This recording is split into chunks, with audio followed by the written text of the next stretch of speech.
الحمد للہ وکفا الحمد للہ وکفا وسلام علی عبادہ الذین اصطفى اما بعد اعوذ باللہ من الشیطان الرجیم بسم اللہ الرحمن الرحیم من یعمل سوءا یجز بہ سبحان ربک رب العزۃ عما یصفون وسلام علی المرسلین والحمد للہ رب العالمین اللہم صلی علی سیدنا محمد وعلی آل سیدنا محمد وبارک وسلم۔ انسان جو کام بھی شریعت کے خلاف کرتا ہے اس کو گناہ کہتے ہیں۔ گناہ کرنے کے اخروی نقصانات بھی ہیں، دنیاوی نقصانات بھی ہیں۔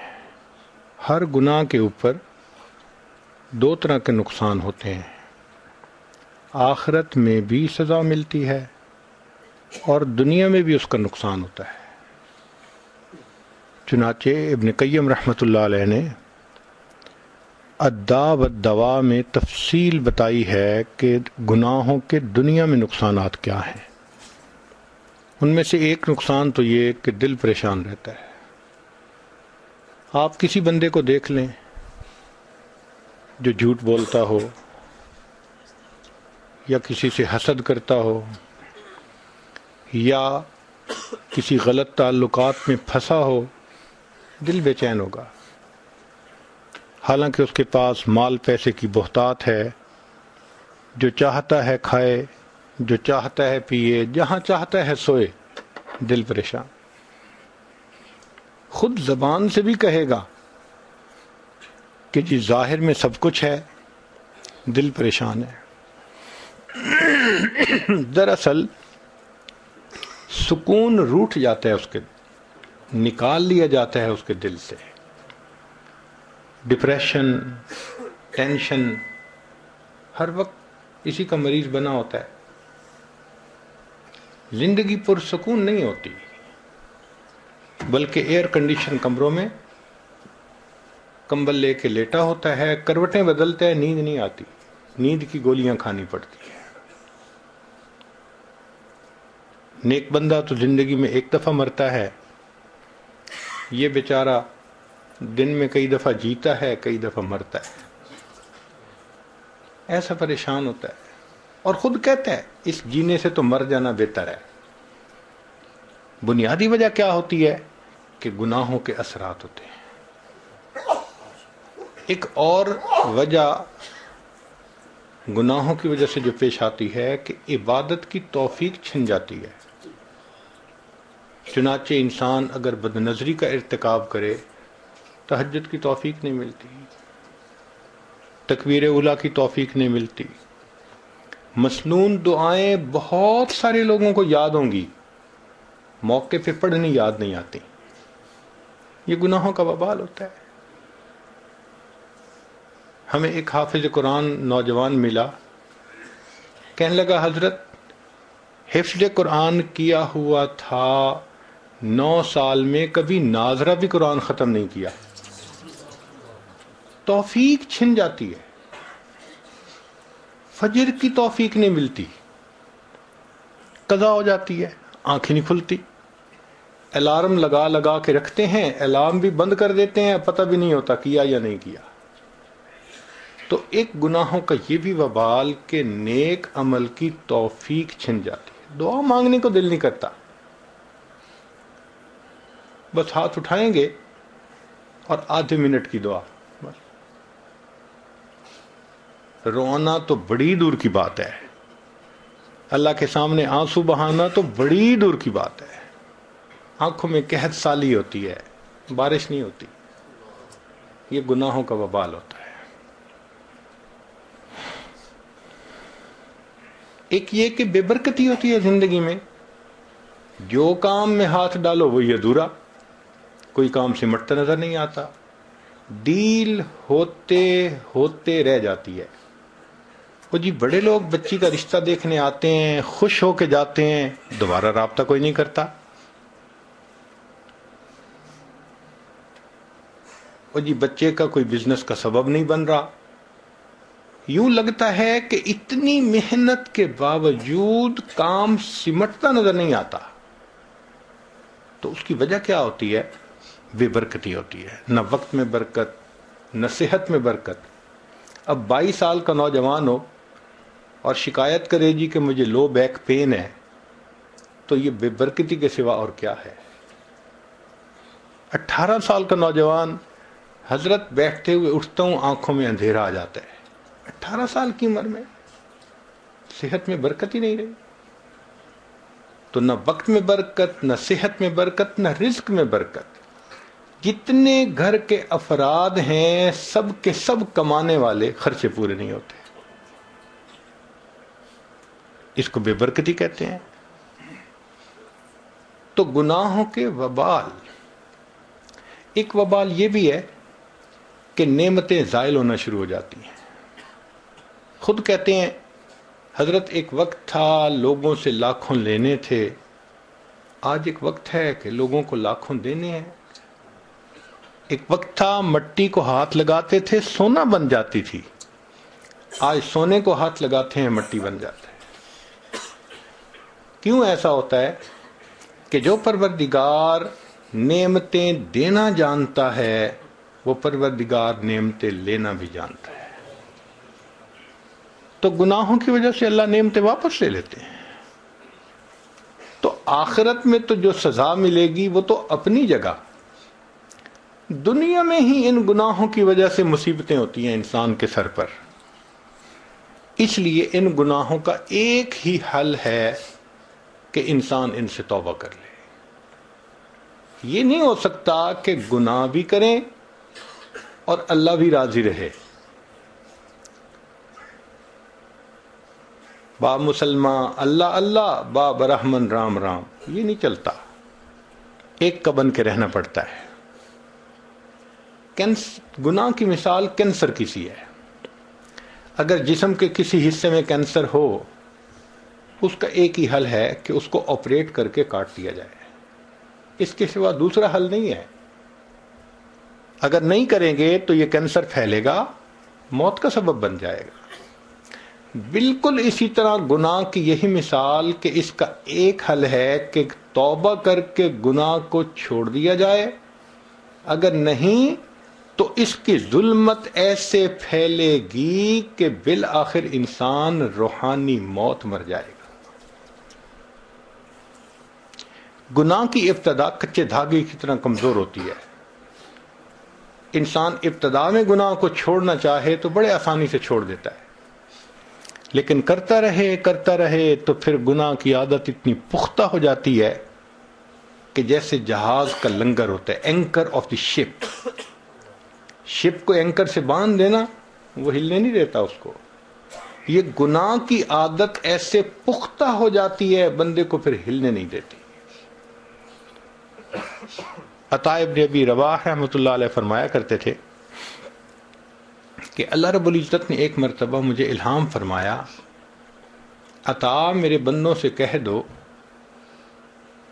کہ جب تم گناہ کرنے لگتے ہو ان تمام دروازوں کو بند کر دیتے ہو جس سے مخلوق دیکھتی ہے، اس کو بند نہیں کرتے جس سے میں پروردگار دیکھتا ہوں. کیا اپنی طرف دیکھنے والوں میں سب سے کم درجے کا مجھے سمجھتے ہو؟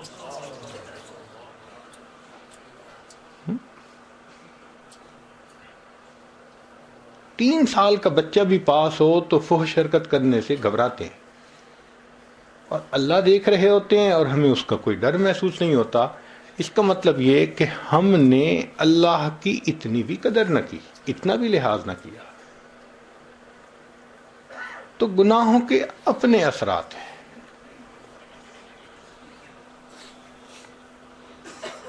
ہمارے ایک بزرگ فرمایا کرتے تھے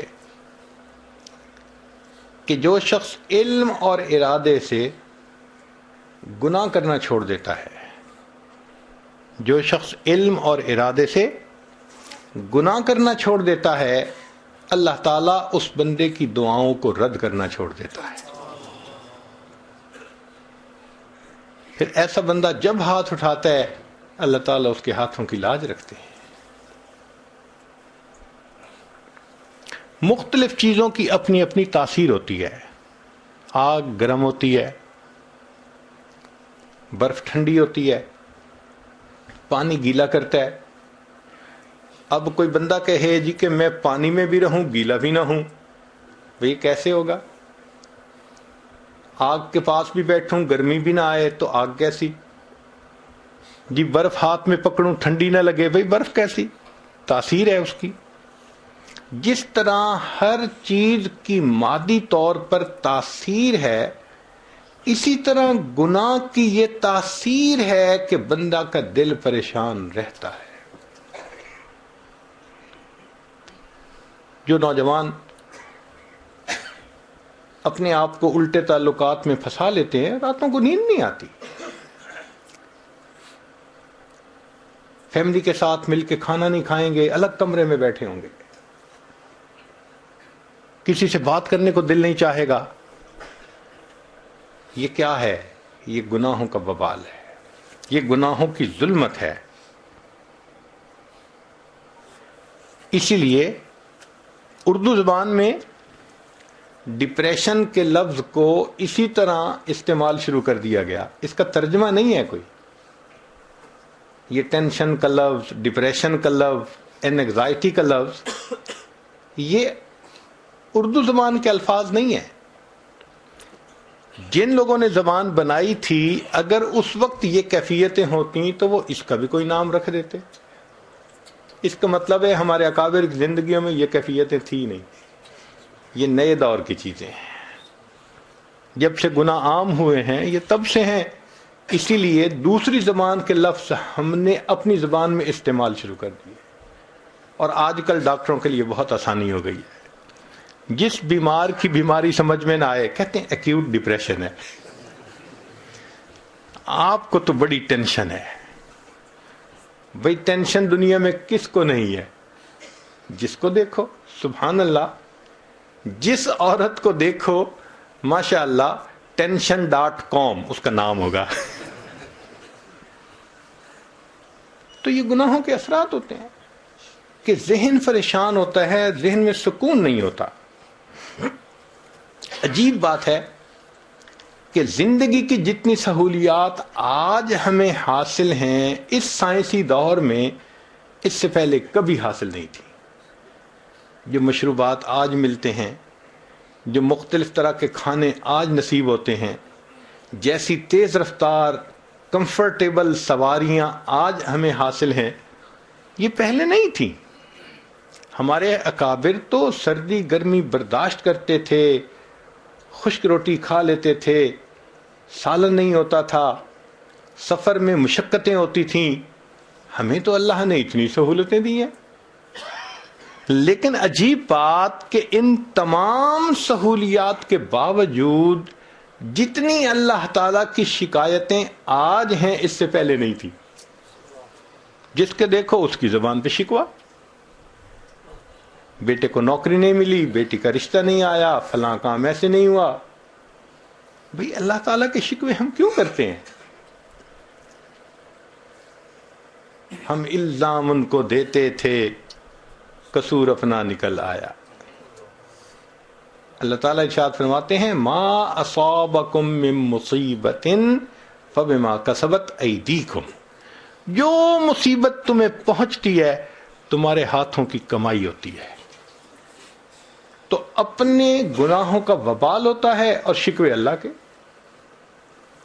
عطا ابن ابی رباح رحمۃ اللہ علیہ فرماتے ہیں کہ اللہ رب العزت نے الہام فرمایا کہ عطا میرے بندوں کو کہہ دو تمہیں ذرا کوئی پریشانی ہوتی ہے تم اپنے دوستوں کی محفل میں بیٹھ کے فوراً میرے شکوے شروع کر دیتے ہو، جبکہ تمہارا نام اعمال گناہوں سے بھرا میرے پاس آتا ہے. میں فرشتوں کی محفل میں تمہارے شکوے تو نہیں کیا کرتا. تو سہولیات بھی اتنی کہ کبھی اتنی نہیں تھی، اور اس پر دیکھو کہ شکوے بھی اتنے. اچھا بیماریاں بھی وہ ہیں جن کا تعلق کم کھانے سے نہیں ہے، زیادہ کھانے سے. اب بتائیں معدے کا السر کم کھانے سے تو نہیں نہ ہوتا، زیادہ کھانے سے.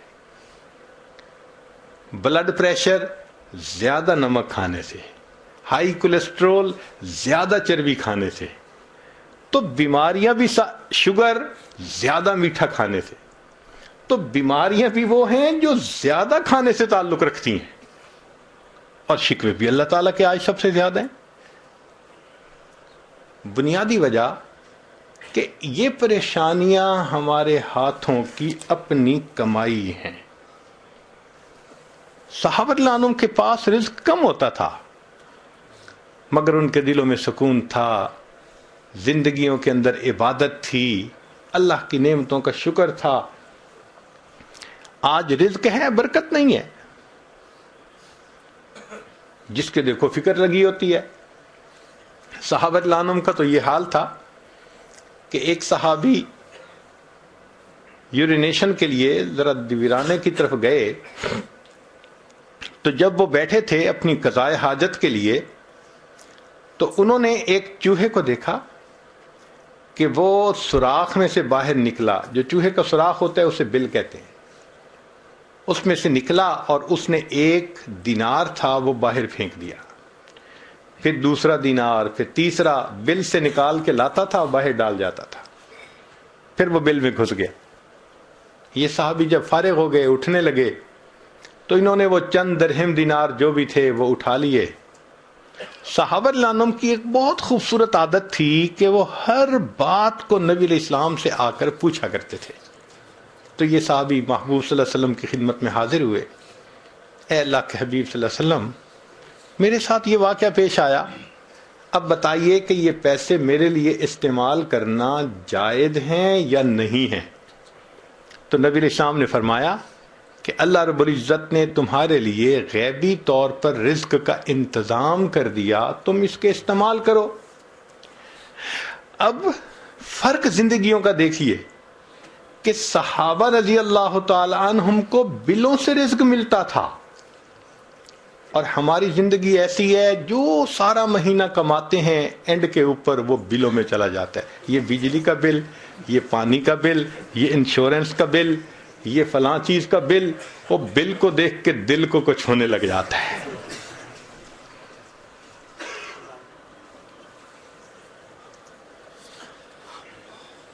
تو ہمارے لیے اب ایک ہی راستہ ہے کہ ہم اپنے گناہوں سے سچی توبہ کریں اور اللہ رب العزت کے فرما بردار بندوں میں داخل ہو جائیں۔ بہت لڑکپن کی بات ہے، ہمیں ایک مرتبہ ایک ولیمہ کی دعوت میں شریک ہونے کا موقع ملا۔ بڑا شہر تھا، وہ کسی بڑے ہوٹل میں لے گئے، تو مجھے بھی اپنے بڑے بھائی جان کے ساتھ جانے کا موقع مل گیا۔ اس دن میں نے پہلی دفعہ دیکھا کہ ٹریز کے اندر کھانا لگا ہوا ہے، اور ہر ٹرے کے نیچے چھوٹی سی بتی جل رہی ہے، آگ جل رہی ہے ہلکی ہلکی۔ تو میرے لیے عجیب سی بات تھی، ہم نے پہلے یہ سلسلہ نہیں دیکھا تھا گھروں میں۔ تو جو سرو کر رہا تھا، میں نے اس سے یہ کویسچن پوچھا کہ انکل، یہ آپ نے ہر ٹرے کے نیچے آگ کیوں جلائی ہوئی ہے؟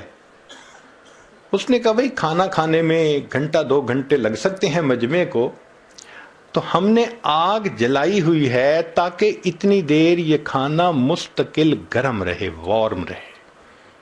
وہ تو بچپن کی بات تھی، ختم ہو گئی۔ آج جب یہ عاجز گناہ کے بارے میں سوچتا ہے نا، تو بالکل وہی مثال سامنے آتا ہے کہ جو انسان گناہ کرتا ہے، اللہ تعالیٰ اس کی زندگی میں ایک آگ، ایک بتی جلا دیتے ہیں، وہ وارم ہی رہتا ہے بیچارہ۔ کبھی ادھر سے ٹینشن، کبھی ادھر سے پریشانی، کبھی ادھر کی پریشانی، اللہ تعالیٰ بھی اس کو سکون نہیں لینے دیتے۔ جب تک گناہ سے توبہ نہیں کرے گا، یہ آگ جلتی رہے گی، اس کے لیے پریشانی کا سبب بنتی رہے گی۔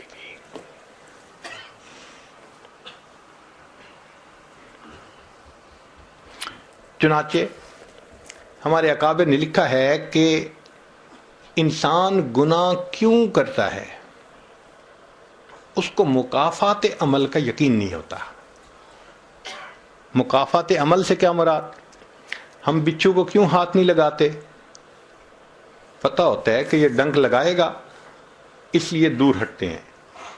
سانپ کو کیوں ہاتھ میں نہیں پکڑتے؟ یقین ہوتا ہے یہ ڈسے گا موت آ جائے گی. بجلی کی تار کو کیوں نہیں ہاتھ لگاتے؟ بھئی جھٹکا لگے گا انسان مر جائے گا. جب ہمیں پتہ ہوتا ہے کہ اس ایکشن کا ایک ریئیکشن ہونا ہے تو پھر ہم محتاط رہتے ہیں. اب آپ میں سے کتنے لوگ ہیں جنہوں نے بجلی کو خود ہاتھ لگا کے دیکھا؟ کبھی بھی نہیں دیکھا. بس صرف کسی کو بات سنی، مثال سنی اور عبرت پکڑ لی کہ مجھے نہیں ہاتھ لگانا. کتنوں نے بچھو کو ہاتھ لگایا؟ کوئی بھی نہیں لگاتا. سانپ کا نام لو تو ڈرنے لگ جاتے ہیں. بتائیں کہ جی یہ 100 یہ گلاب جامن ہے، صرف ایک کے اندر زہر ہے، کھا لیجئے، ہاتھ بھی نہیں لگائیں گے. کیوں؟ ڈر ہے. تو جب ہمیں نقصان کا ڈر ہوتا ہے پھر ہم ہاتھ نہیں لگاتے. یہ دیکھیں اتنے بڑے بڑے شاپنگ مال ہوتے ہیں، وہاں کیمرہ سسٹم لگا ہوتا ہے. اب خریدنے والے جو لوگ آتے ہیں ان کو پتا ہوتا ہے کہ ہمیں دیکھا جا رہا ہے. شاپ پکنگ کوئی نہیں کرتا، کوئی چوری نہیں کرتا. تو جب ہمیں یقین ہے نقصان ہوگا ہم وہ کام نہیں کرتے. جب یقین ہے کہ ہمیں پکڑ لیا جائے گا ہم وہ کام نہیں کرتے. جب یہ یقین ذہن سے نکل جاتا ہے کہ اللہ ہمیں دیکھ رہا ہے، جب یقین ذہن سے نکل جاتا ہے کہ گناہ کا وبال آئے گا، پھر ہم بے دڑ ہو کر کے گناہ کر رہے ہوتے ہیں، احساس ہی نہیں ہوتا. اب سوچئے، حدیث مبارکہ ہے تم اگر دوسروں کی بیویوں کے ساتھ پرہیزگاری کا معاملہ کرو گے، لوگ تمہاری عورتوں کے ساتھ پرہیزگاری کا معاملہ کریں گے. حدیث مبارکہ ہے. امام شافعی رحمۃ اللہ علیہ فرماتے تھے کہ زنا ایک ایسا گناہ ہے جو دین ہوتا ہے، جو قرض ہوتا ہے بندے کے اوپر. چنانچہ اگر کسی نوجوان نے گناہ کیا تو یہ نہیں کہ گناہ کر لیا، اب اس گناہ کو چکانا ہے اس کے گھر کی کسی عورت نے، یا بیوی چکائے گی یا بہن چکائے گی یا بیٹی چکائے گی.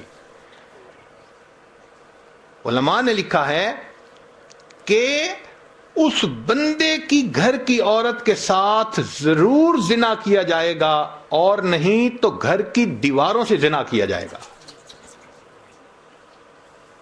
ہم کیا سمجھتے ہیں کہ ہم ہی دوسروں کی شکلیں دیکھ رہے ہوتے ہیں، ہمارے گھر کی عورتوں کی طرف دوسروں کی نظریں نہیں اٹھ سکتی. یہ اللہ کا بنا ہوا ایک نظام ہے. اب اگر یہ مکافات عمل کا یقین دل میں ہو تو پھر بندہ اللہ سے ڈرے گا. یہ یقین کمزور ہو گیا، احساس نہیں ہوتا کہ اس ایکشن کا ریئیکشن ہو کے رہنا ہے. دیکھیں اللہ تعالیٰ وہ ذات ہے، قرآن مجید میں فرمایا فَمَن يَعْمَلْ مِثْقَالَ ذَرَّةٍ خَيْرًا يَرَى، ذرہ کے برابر بھی نیکی کا عمل ہوگا اس کا بھی بدلہ دیں گے. ذرہ کے برابر گناہ کا کام ہوگا اس کا بھی ہم بدلہ دے کے رہیں گے. تو جہاں ایکوریسی لیول اتنا ہے کہ ذرہ جیسی نیکی بھی آنکھوں سے اوجھل نہیں ہو سکتی، ہم گناہ کر کے کیسے اس کے وبال سے بچ سکتے ہیں. اس یقین کو دل میں بٹھانے کی ضرورت ہے. صحابہ رضی اللہ عنہم کے دل میں یہ یقین بیٹھ گیا تھا. اسی لیے اندھیری رات ہے، قدرتاً ایک عورت، اس کے ہاتھ پر کسی مرد کا ہاتھ پڑا اس کے جسم پر، تو جب مرد نے اندھیری رات میں عورت کے جسم پر ہاتھ رکھا تو وہ عورت فوراً بولی، ڈر اس پروردگار سے جو اندھیرے میں اسی طرح دیکھتا ہے جس طرح وہ اجالے میں دیکھا کرتا ہے. یقین بنا تھا. کیا ایمان کا لیول ہے. اندھیرا ہے، کوئی قریب نہیں، کسی کو پتہ نہیں کیا ہو رہا ہے، عورت فوراً جواب دیتی ہے، ڈر اس پروردگار سے جو اندھیرے میں اسی طرح دیکھتا ہے جس طرح وہ اجالے میں دیکھتا ہے. تو یہ مکافات عمل کا یقین نہیں ہوتا کہ ہم جو کر رہے ہیں اس کا وبال لوٹ کے آنا ہے. نیکی کریں گے تو رحمتیں برسیں گی، اگر گناہ کریں گے تو لعنتیں برسیں گی. چنانچہ علماء نے لکھا ہے کہ ہر گناہ کا رد عمل ہوتا ہے مگر 3 انداز سے ہوتا ہے. سب سے پہلا اس کو نکیر کہتے ہیں. نکیر کا کیا مطلب؟ نقد سزا. بندے نے گناہ کیا، نقد سزا مل گئی. ایسا ہی ہے کہ غلطی کی، ایک تھپڑ پڑ گیا تو بندہ ذرا بچتا ہے، پھر اس کو نکیر کہتے ہیں. فوراً اس کا اثر سامنے آتا ہے. چنانچہ ایک زمیندار کا واقعہ سنیے کہ جس کی اتنی زمینیں تھیں کہ اس کی زمین میں کئی ریلوے اسٹیشن بنے ہوئے تھے. ریل چلتی تھی، ایک اسٹیشن پہ آتی تھی، پھر دوسرے ریلوے اسٹیشن پہ، پھر تیسرے پہ، اور یہ سب ریلوے اسٹیشن اس کی اپنی زمین میں تھے. ایک دن اپنے دوستوں کے ساتھ شہر کے چوک میں کھڑا گفتگو کر رہا ہے تو دوست نے کہا کہ آج کل بس تنگی ہے مال کی اور میں بہت پریشان ہوں. تو اس نے تکبر سے ایک بات کی کہ یار تم پریشان رہتے ہو کہ آئے گا کہاں پہ، اور میری یہ حالت ہے کہ میں پریشان رہتا ہوں، لگاؤں گا کہاں پہ. تکبر، عجب. اور میری تو 40 نسلوں کو بھی پرواہ نہیں ہے. جب اس نے یہ تکبر کے الفاظ بولے، اللہ نے اس کو اپنی پکڑ میں لے لیا. ہوا کیا؟ اب بزنس پہ نقصان سے نقصان، نقصان پہ نقصان، پیسے جانے شروع ہو گئے. ساتھ بیمار ہو گیا، اور بیمار ہونے کے بعد 6 مہینے کے اندر یہ دنیا سے رخصت ہو گیا. اس کا ایک ہی بیٹا تھا، 17-18 سال اس کی عمر تھی لڑکے کی. ساری دولت، ساری زمین اس کے وراثت میں آ گئی. اب جب مال بھی ہو اور جوانی بھی ہو تو پھر اس قسم کے لوگ بھی قریب ہو جاتے ہیں جو شراب اور شباب والے ہوں. چنانچہ اس کو انہوں نے برے رستے پہ ڈال دیا. اب یہ کبھی اس کے ساتھ رات گزار رہا ہے، کبھی اس کے ساتھ رات گزار رہا ہے.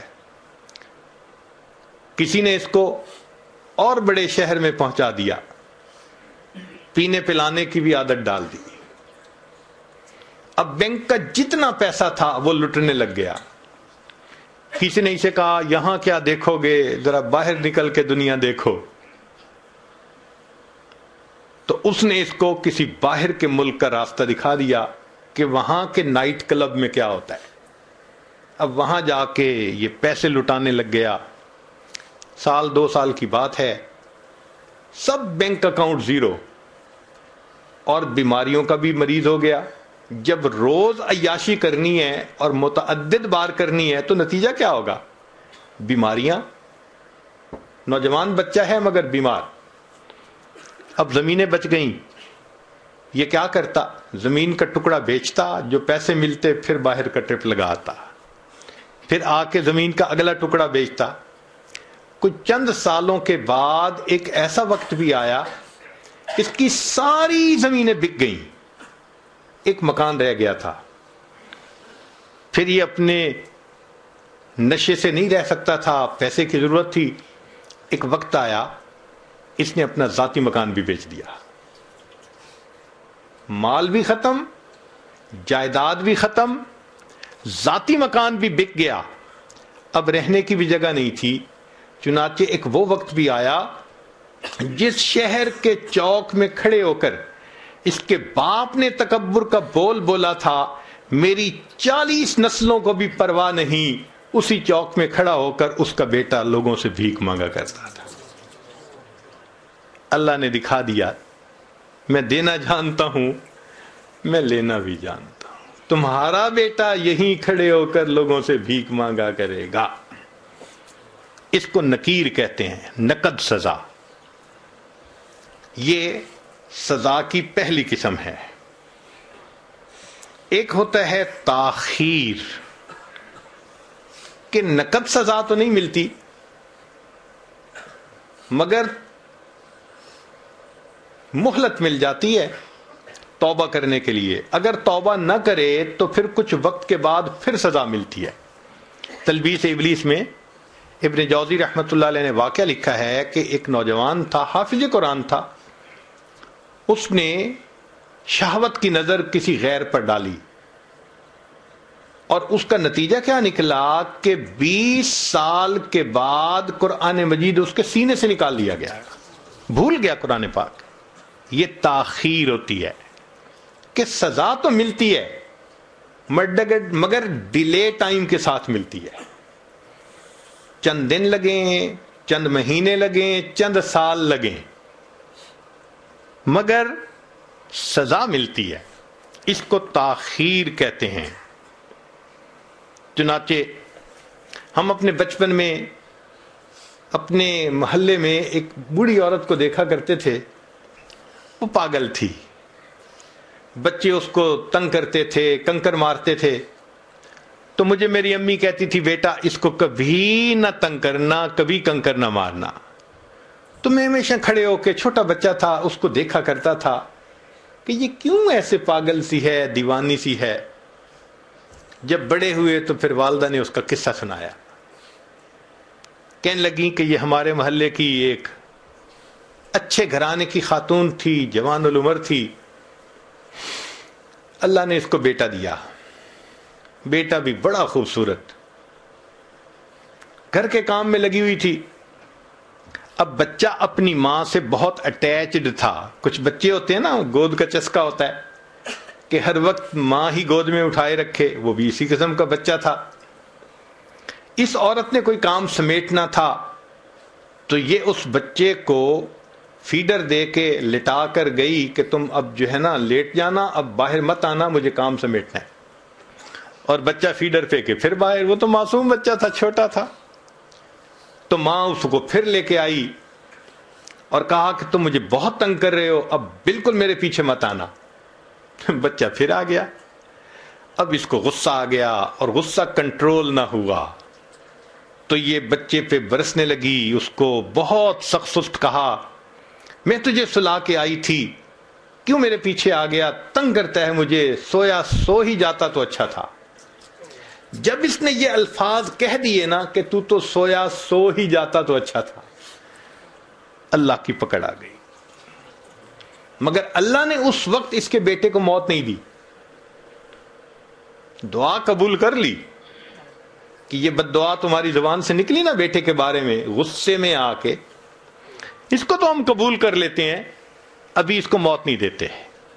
اب وہ بچہ بڑا ہوا، لکھا پڑھا، وہ اسکول کا سب سے انٹیلیجنٹ بچہ، وہ کالج میں اسکالرشپ پانے والا بچہ. جب وہ فائنل ماسٹر ڈگری کر کے آیا تو اس نے بزنس شروع کیا. اتنا اچھا بزنس چلا اس کا کہ پورے شہر کے لوگ اس بچے کی مثالیں دیتے تھے کہ دیکھو اتنے اچھے اخلاق والا، تحمل مزاجی والا، خوش مزاج، اچھے بچہ، اتنا اچھا اس کا بزنس ہے.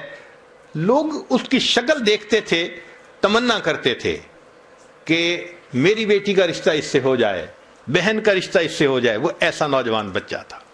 لوگ اپنے بیٹوں کو مثالیں دیتے تھے، بیٹا ایسا بننا.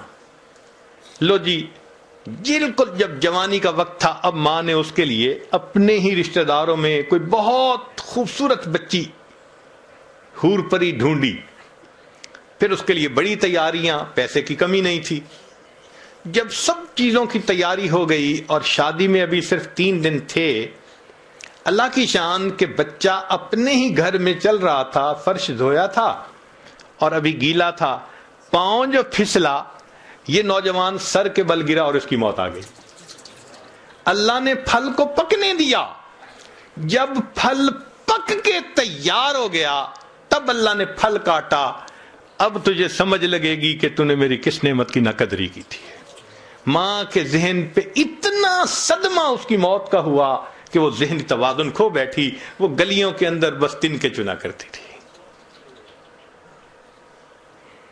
تو کبھی نقد سزا ملتی ہے، نکیر، اور کبھی اس میں تاخیر ہو جاتی ہے. آج بہنیں چھوٹی چھوٹی بات پہ بھائیوں کو بد دعائیں دے دیتی ہیں.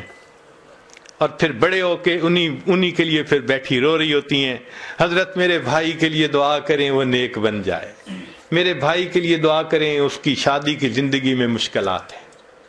بھائی کیوں بد دعا دی تھی؟ تو گناہوں کی سزا کی دوسری قسم تاخیر کہلاتی ہے،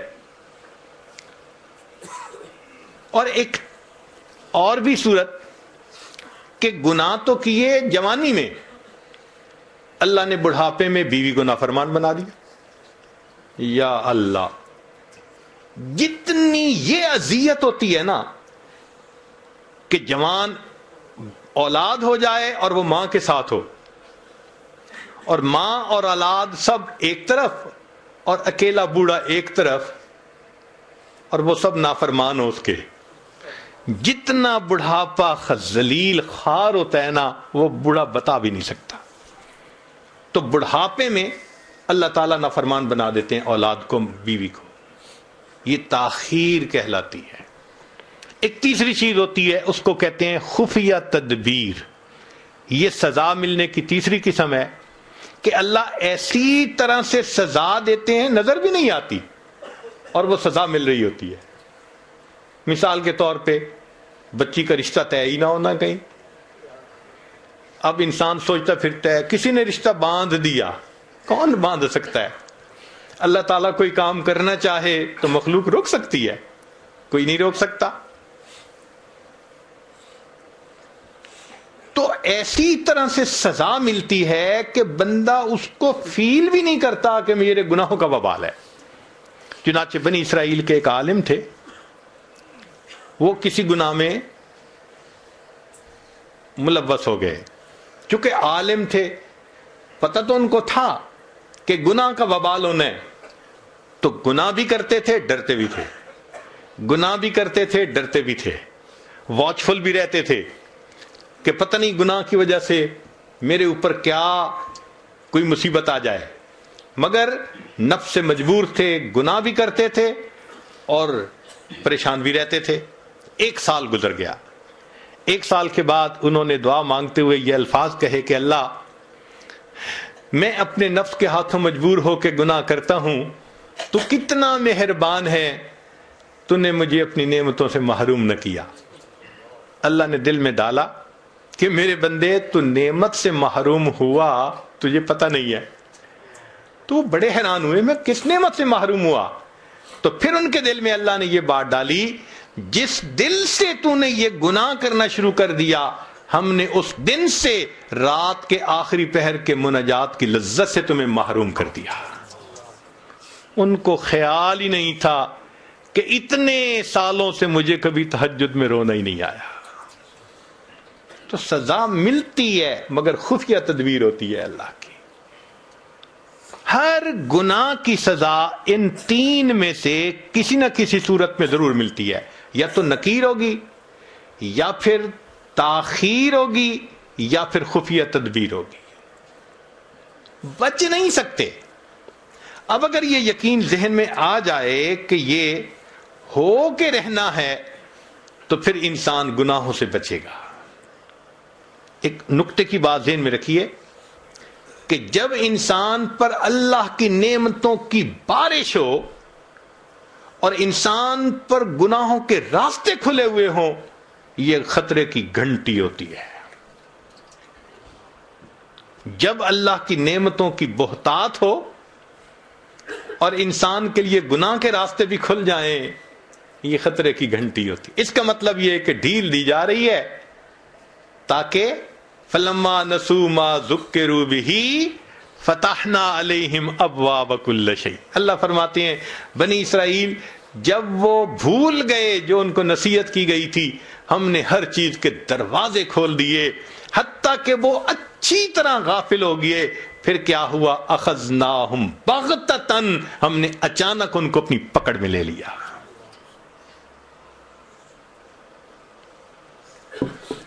ہمارے اکابر نے لکھا ہے کہ انسان اپنے دل کو دیکھے تو خود ججمنٹ کر سکتا ہے کہ دل منور ہے یا دل سیاہ ہے۔ یہ بہت آسان کام ہے، ضروری نہیں کہ ڈاکٹر کے پاس جائیں گے تو ڈاکٹر بتائے گا، اس کا لٹمس ٹیسٹ ہم خود بھی کر سکتے ہیں. مثلا دل سیاہ ہونے کی علامتیں، پہلی بات گناہ کی جھجک ختم ہو جاتی ہے. بیوی پوچھتی ہے دیر سے کیوں آتے ہیں؟ بس میں آتا ہوں، میرا کام ہے. تم کیوں پوچھتی ہو؟ تمہارا کیا واسطہ ہے؟ وہ جو ایک جھجک ہوتی ہے نا دل میں، وہ ختم. اچھا کوئی کیا کر لے گا؟ بیٹا کہتے ہیں ابو کو پتہ بھی چل گیا کیا ہو جائے گا. یہ جو جھجک کا ختم ہو جانا ہے، یہ پہلی نشانی ہوتی ہے دل کے سیاہ ہونے کی. اچھا کوئی میرا کیا بگاڑ لے گا؟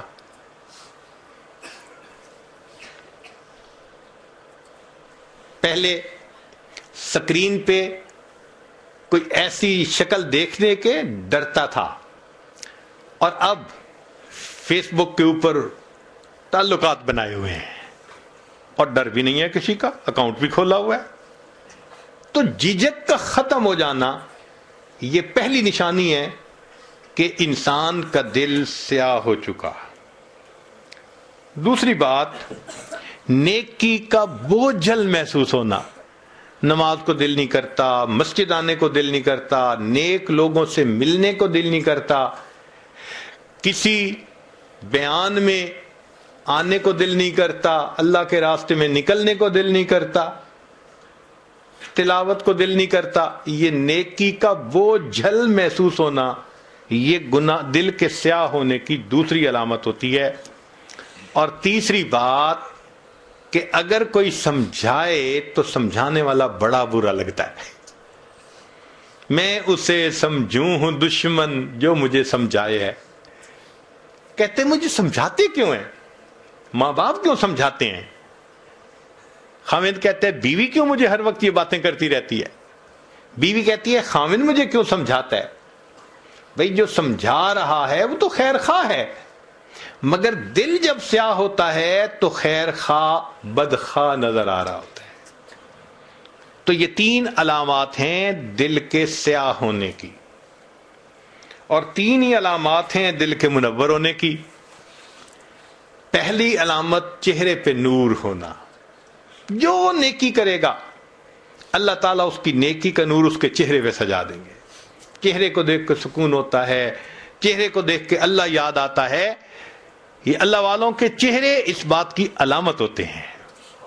فرمایا میرے بندے جتنا چاہے چھپ کر میری عبادت کر، میں تیری عبادت کے نور کو تیرے چہرے پہ سجا دوں گا. یہ اللہ نے میک اپ کر دیا ہوتا ہے ان کا. آپ کبھی کمپیئر کریں نا اللہ والوں کے چہروں کو اور دوسری طرف جو سٹار کہلاتے ہیں، ادھر ادھر سکرینوں پہ تماشے کرتے ہیں، ناچتے پھرتے ہیں، ان کے چہرے پہ دیکھیں کہ کتنی ظلمت ہوتی ہے، اور ان اللہ والوں کے چہروں کے سکون کو بھی ذرا دیکھا کریں. فرق واضح نظر آتا ہے. چہرے پہ نور ہونا، اور دوسری بات ان کے دل میں سرور ہوتا ہے. جو حالات بھی ہوں، پریشانی کے ہیں، مشکل کے ہیں، دل پرسکون ہوتا ہے، دل میں سرور ہوتا ہے. جائیے کس واسطے اے درد میں خانے کے بیچ، جائیے کس واسطے اے درد میں خانے کے بیچ، کچھ عجب مستی ہے اپنے دل کے پیمانے کے بیچ. دل میں ایک مستی ہوتی ہے، دل میں ایک لذت ہوتی ہے، سکون ہوتا ہے دل میں. تو چہرے پہ نور ہونا، دل میں سرور ہونا، اور تیسری بات کاموں میں اللہ کی مدد ہونا. جو کام کرنا ہوتا ہے اللہ کڑیاں جوڑتے ہیں.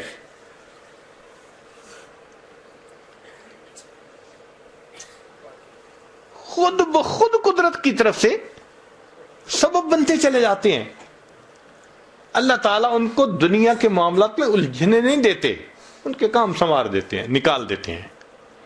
اب اس کی مثال یوں سن لیجئے کہ ایک ہوتا ہے عام گھوڑا، ٹانگے میں، ریڑی میں جس کو استعمال کرتے ہیں، وہ ہمارے ہاں 20-25 ہزار کا مل جاتا ہے. ایک ہوتا ہے تیزی دوڑنے کا مقابلہ کرنے والے گھوڑے، کروڑوں میں، 2 کروڑ اور 4 کروڑ اور 12 کروڑ ان کی قیمتیں ہوتی ہیں. ان کی نسل، ان کی ہر چیز، ان کے لیے کتنی خدمت کرنے والے لوگ رکھے جاتے ہیں، ان کی خوراک کا خیال رکھا جاتا ہے۔ اب اگر کوئی ریکارڈ بنانے والا گھوڑا ہو تیز رفتاری کا، اور اس کے مالک سے کوئی آ کے کہے ذرا اپنا گھوڑا دے دو، میں نے یہ اپنے تانگے کے اندر اس کو استعمال کرنا ہے، وہ کہے گا میرا تیزی کا مقابلہ جیتنے والا گھوڑا، ریکارڈ قائم کرنے والا گھوڑا تانگے میں کبھی نہیں میں دے سکتا۔ جس طرح اللہ تعالیٰ تیزی کا مقابلہ جیتنے والے گھوڑے کو دنیا کا مالک گدھے گاڑی میں باندھنا پسند نہیں کرتا، اللہ تعالیٰ بھی دین کا کام کرنے والے اپنے بندوں کو دنیا کی گدھے گاڑی میں باندھنا پسند ہی نہیں فرماتا۔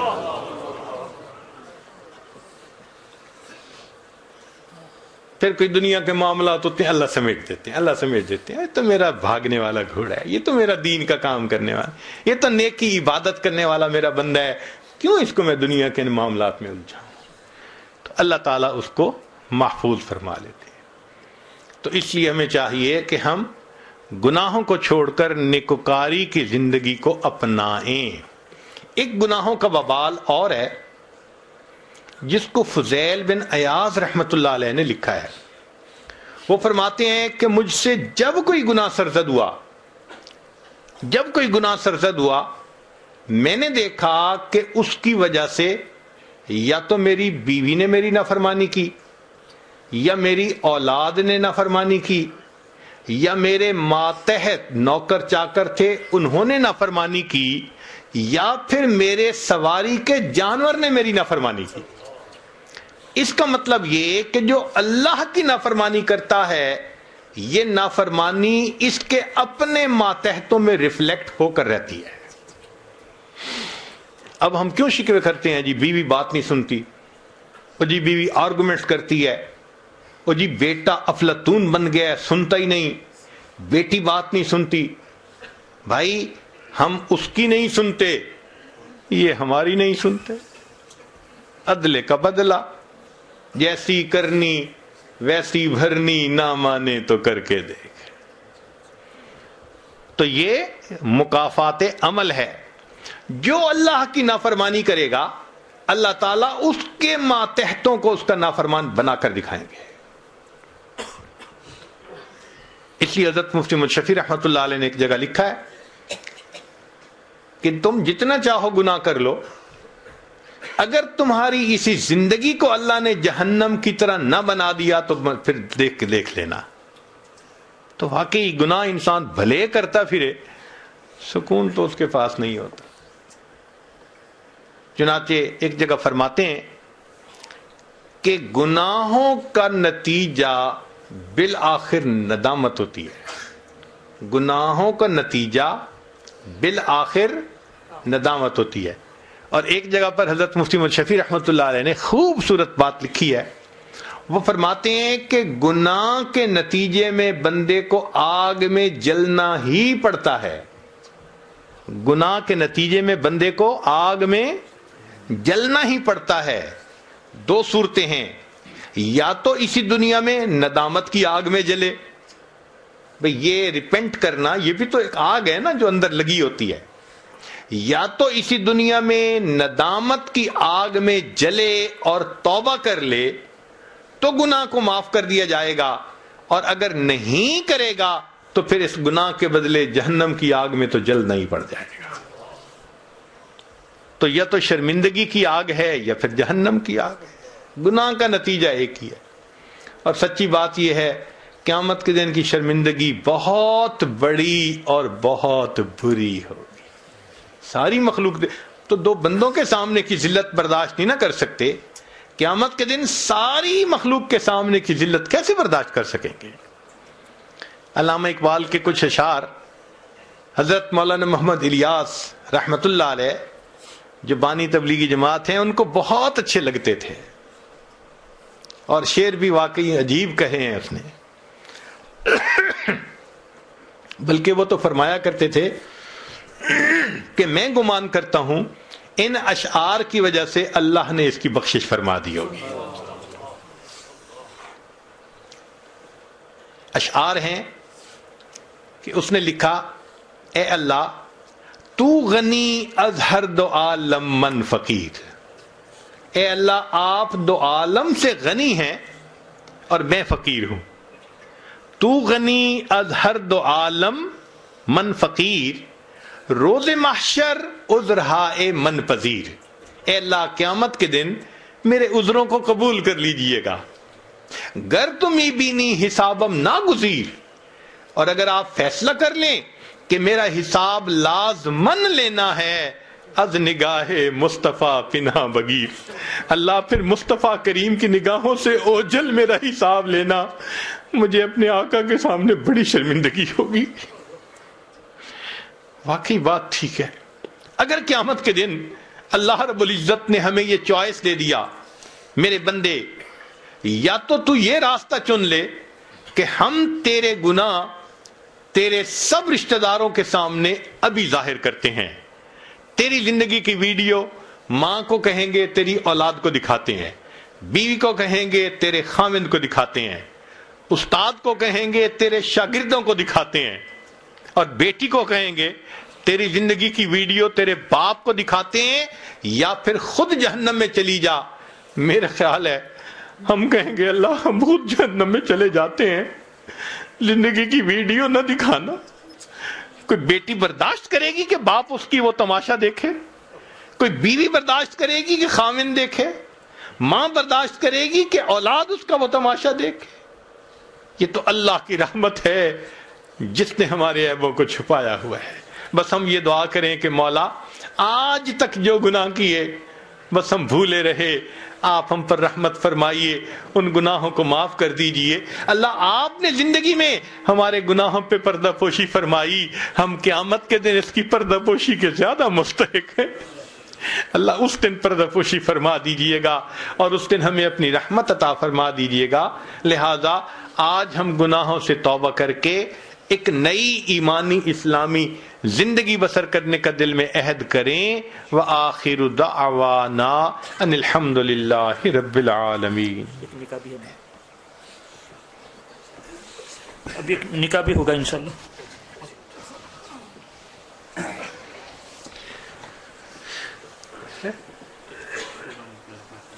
جی فرما رہے ہیں کہ پہلے توبہ کے کلمات کچھ نوجوان پڑھنا چاہتے ہیں، اس کے بعد پھر نکاح انشاءاللہ اس کی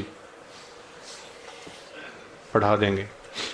دل میں یہ نیت کر لیجئے کہ ہم زندگی کے پچھلے سب گناہوں سے سچی پکی توبہ کر رہے ہیں، آئندہ نیکوکاری پرہیزگاری کی زندگی گزارنے کا دل میں ارادہ کر رہے ہیں. جیسی نیت ہوتی ہے ویسی مراد مل جاتی ہے. نیت کیجئے اللہ ہمیں آئندہ سچی اور سچی زندگی گزارنے کی توفیق عطا فرما. الحمدللہ وکفا وسلام علی عبادہ الذین اصطفی. اما بعد، یہ کلمات سچے دل کے ساتھ پیچھے پڑھیے. بسم اللہ الرحمن الرحیم. لا الہ الا اللہ محمد الرسول اللہ. آمنت باللہ وملائکتہ وکتبہ ورسلہ والیوم الآخر والقدر خیرہ وشرہ من اللہ تعالی والبعث بعد الموت. آمنت باللہ کما ہوا باسمائہ وصفاتہ وقبلت جمیع احکامہ اقرار باللسان وتصدیق بالقلب. اشہد ان لا الہ الا اللہ واشہد ان محمدا عبدہ ورسولہ. استغفر اللہ ربی من کل ذنب واتوب الیہ برحمتک یا ارحم الراحمین. چند معمولات ہیں، اگر ان کو آپ باقاعدگی سے کریں گے تو اللہ تعالیٰ دل کو منور کریں گے. ان میں سے پہلا ہے 100 مرتبہ استغفار پڑھنا، استغفر اللہ ربی من کل ذنب واتوب الیہ 100 مرتبہ درود شریف پڑھنا اللہم صلی علی سیدنا محمد وعلی آل سیدنا محمد وبارک وسلم۔ تیسرا ہے قرآن مجید کی تلاوت کرنا، ایک پارہ روزانہ ہو تو بہت اچھا، مشکل ہو تو آدھا پارہ صحیح، جو حفاظ ہیں وہ اپنی منزل کے حساب سے پڑھیں۔ چوتھا ہے چلتے پھرتے لیٹے بیٹھے ہر وقت دل میں اللہ کا دھیان رکھنا، دست بکار دل بیار، ہاتھ کام کاج میں مشغول اور دل اللہ تعالیٰ کی یاد میں مشغول۔ اور پانچویں چیز ہے ذکر قلبی یعنی مراقبہ۔ مراقبے کا طریقہ یہ ہے کہ ساری دنیا کے خیالات سے ہٹ کٹ کے اللہ کی یاد میں ڈوب جائیں اور یہ سوچیں کہ اللہ رب العزت کی رحمت آ رہی ہے، دل میں سما رہی ہے، دل کی ظلمت اور سیاہی دور ہو رہی ہے اور میرا دل اللہ اللہ اللہ یہ میرا دل کہہ رہا ہے۔ انشاءاللہ 15 منٹ آدھا گھنٹہ اس پر بیٹھنے کی عادت بنائیں گے تو دل کی کیفیات روزانہ چارج ہوتی رہیں گی اور اللہ کی محبت میں آپ ایک اضافہ محسوس کریں گے، گناہوں سے بچنا آسان ہوگا۔ اس کے اثرات آپ خود اپنی آنکھوں سے دیکھیں گے۔ اللہ تعالی ہمارے لیے نیکی کی زندگی گزارنا آسان فرما دے۔ دعا کر لیجیے۔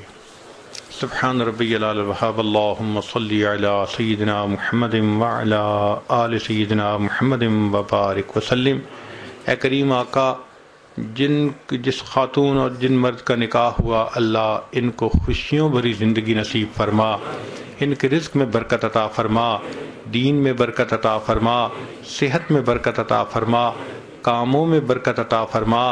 اللہ ان کے ساتھ اپنی مدد شامل حال فرما، ان کو بری نظر سے محفوظ فرما، برے اثر سے محفوظ فرما، جادو ٹونے سے محفوظ فرما، حاسدوں کے حسد سے محفوظ فرما، اپنی رحمتوں کی پشت پناہی نصیب فرما، زندگی میں کبھی بھی بے سہارا نہ فرما، کبھی بھی بے آسرا نہ فرما، کبھی بھی اپنے در سے دور نہ فرما، کبھی بھی نفس اور شیطان کے حوالے نہ فرما۔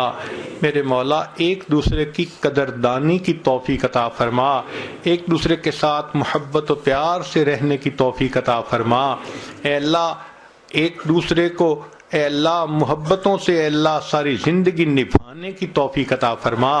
اس نکاح کو دونوں طرف کے خاندانوں کے لیے خوشیوں کا سبب بنا، دونوں طرف کے والدین کے لیے خوشیوں کا سبب بنا۔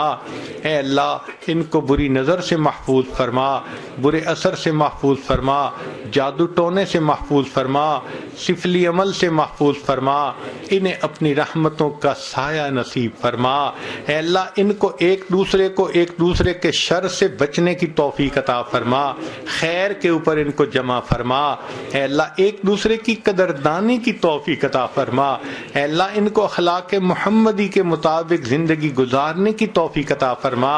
اے اللہ ان کو سنت زندہ کرنے والا جوڑا بنا، دین کی خدمت کے لیے قبول فرما۔ اے اللہ پوری زندگی نیکی پر جمے رہنے کی توفیق عطا فرما۔ اے اللہ ان زوجین وہ محبت عطا فرما جو آپ نے آدم علیہ السلام اور اماں حوا کے دل میں عطا فرمائی، وہ محبتیں عطا فرما جو آپ نے ابراہیم علیہ السلام اور اماں ہاجرہ کے دل میں عطا فرمائی۔ اللہ وہ محبتیں عطا فرما جو آپ نے نبی علیہ الصلوۃ والسلام اور اماں عائشہ صدیقہ عنہا کے دل میں عطا فرمائی۔ وہ محبتیں عطا فرما جو سیدنا علی لانا اور سیدہ فاطمہ الزہرا لانا کے دل میں عطا فرمائی۔ اللہ ان کو خیر پر جمع فرما، اپنے پسندیدہ بندوں میں شامل فرما۔ رب کریم ہماری ان دعاؤں کو اپنی رحمت سے قبول فرما۔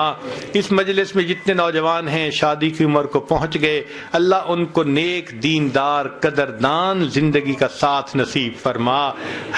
اللہ جن گھروں میں جوان بچیاں موجود ہیں ان ماں باپ کے لیے بچیوں کے فرض ادا کرنے آسان فرما۔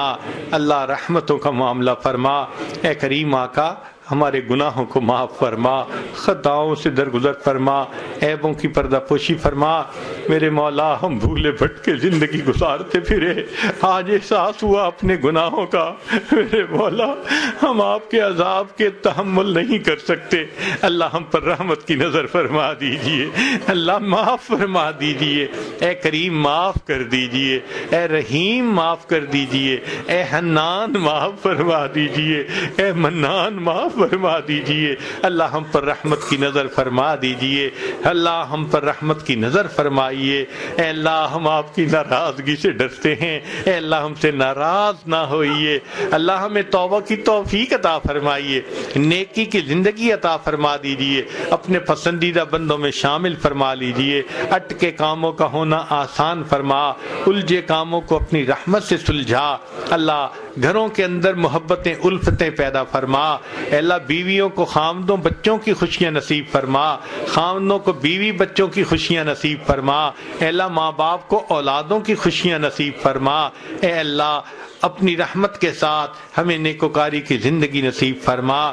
پروردگار عالم قرضوں سے محفوظ فرما، مرضوں سے محفوظ فرما، ذلت سے محفوظ فرما، علت سے محفوظ فرما، قلت سے محفوظ فرما۔ پوری دنیا میں جہاں دین کا کام ہو رہا ہے اللہ شرف قبولیت عطا فرما، مدارس عربیہ کی حفاظت فرما، دعوت و تبلیغ کے کام کی حفاظت فرما، جہاں اللہ لوتی ان خانقاہوں کی حفاظت فرما۔ اللہ اپنی رحمت کے ساتھ دین کی کوششیں ہو رہی ہیں ان کے لیے آسانیاں فرما۔ اللہ ہماری ان دعاؤں کو قبول فرما، ہدایت کی ہواؤں کو عام فرما۔ اللہ اپنے گھر کا دیدار بار بار عطا فرما، اپنے حبیب صلی اللہ علیہ وسلم کی در کی قبولیت والی بار بار حاضری نصیب فرما۔ اے اللہ ہماری ان دعاؤں کو اپنی رحمت سے قبول فرما۔ دور قریب سے جو مرد تشریف لائے عورتیں آئیں اس مجلس میں شرکت کے لیے، اللہ سب کے دلوں کی نیک مرادوں کو پورا فرما۔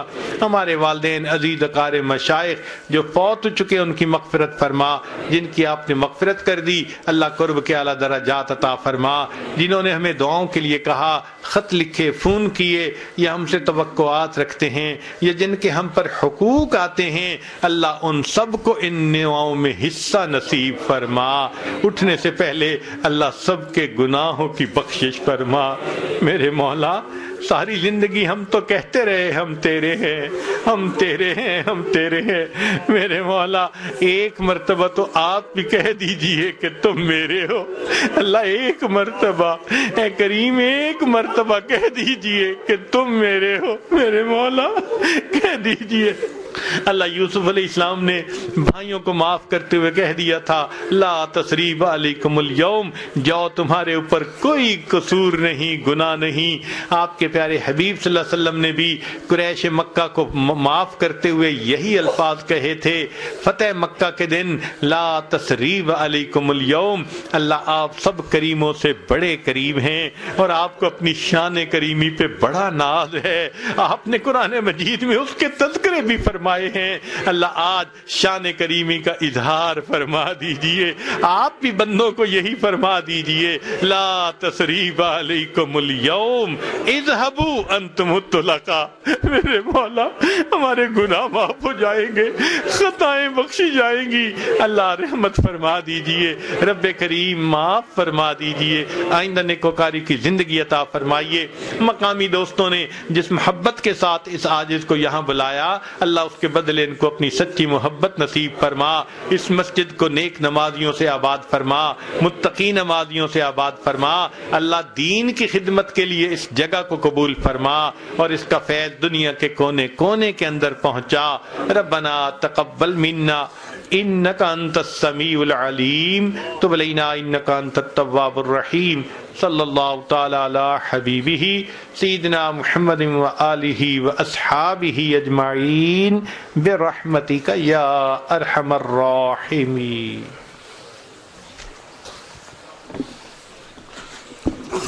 جو علماء کرام ہے اور جو حضرت کے مہمان ہیں ان سے درخواست ہے کہ مغرب کی نماز کے بعد ہال کے اندر ان کے لیے انتظام کیا گیا ہے، کھانا کھا کر جائیں۔ جزاکم اللہ۔